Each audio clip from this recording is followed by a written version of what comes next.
One of my favorite tools in the world for my business, besides YouTube, of course, is Pinterest. And the reason behind this is because Pinterest is just as much of a search engine as YouTube is, as Google is. It just works a little bit differently, but it can be a huge benefit and asset to your business. And today, I'm going to tell you how to do that.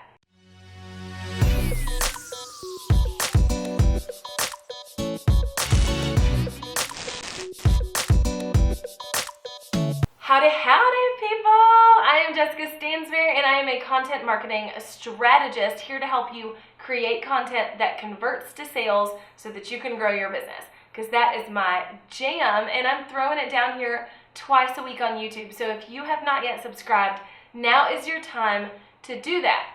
I promise you won't regret it. I'm fun. Now, like I said, Pinterest is a big player in the search engine game right now. Yes, Google's the biggest.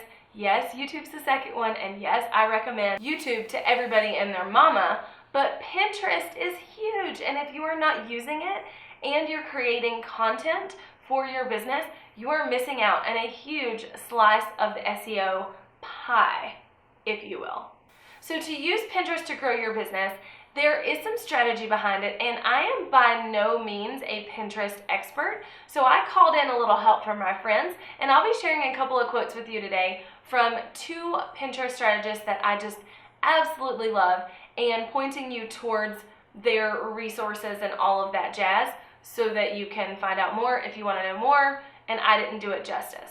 All right, so let's just hop into it. There are 4 ways that I'm going to run down today on how you can start using Pinterest to actually grow your business. And y'all are just going to have to deal with this like sun going in and out thing right now. It is like the weather does not know what it wants to do, and it's like cloudy and then it's sunny and it's cloudy and it's sunny, and I can't with it. So, it's just the way. We're just going to roll with it in this video. I normally try and cut it out, but today it's so crazy, I don't think I can.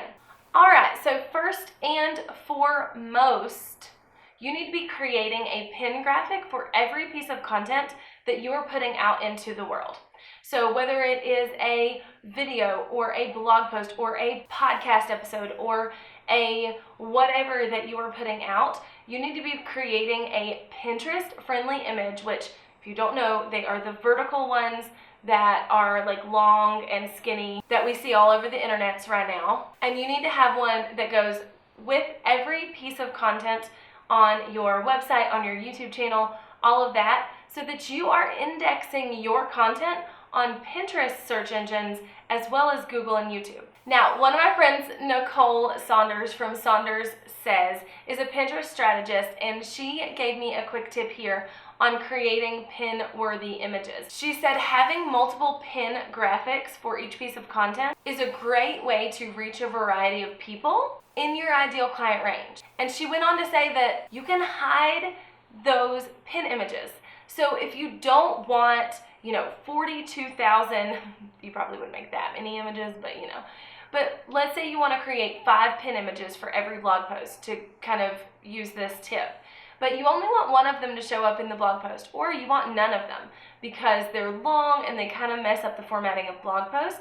Maybe you don't want to show any of them. So the second part of her tip is to hide them in the blog post. And she recommends a plugin for WordPress called Tasty Pins from WP Tasty. She said not only does it let you create multiple pins on each post and hide them, but it also allows you to put in the alt text and the description for each one.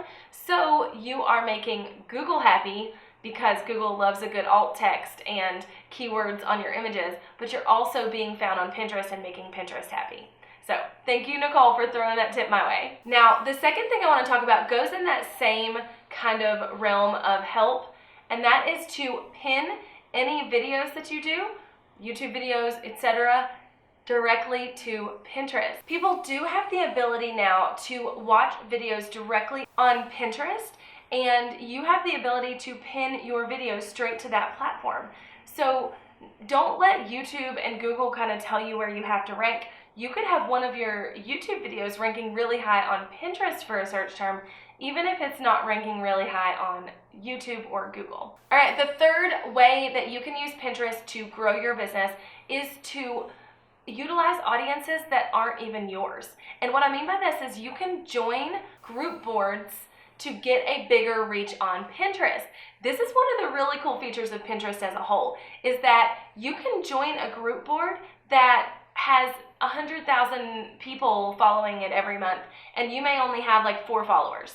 But those group boards will help the trajectory of your business and your Pinterest strategy go up because new eyeballs are falling on the content you are pinning there.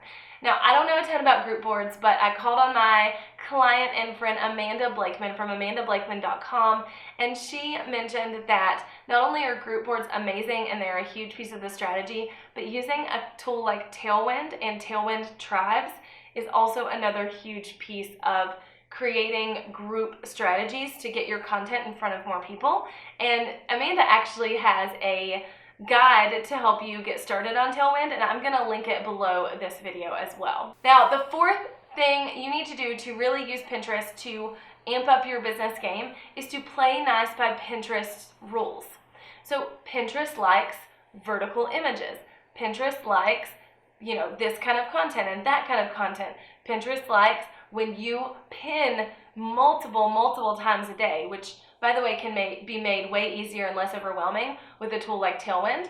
But they like all these things, and if you will play nice and do your research and figure out what Pinterest loves and what they don't love so much, then if you'll play by their rules, your content will soon soar to the top of the search for whatever it is there for, and you will be rocking and rolling in the Pinterest world. So I hope that helps. I hope these fun tips from Nicole and Amanda helped you as well. Any links I mentioned are linked up below in the description. And until next time, make sure you hit subscribe because I don't want you to miss any other fun tips each week with me to help you create, convert, and grow. I will talk to y'all later. Bye.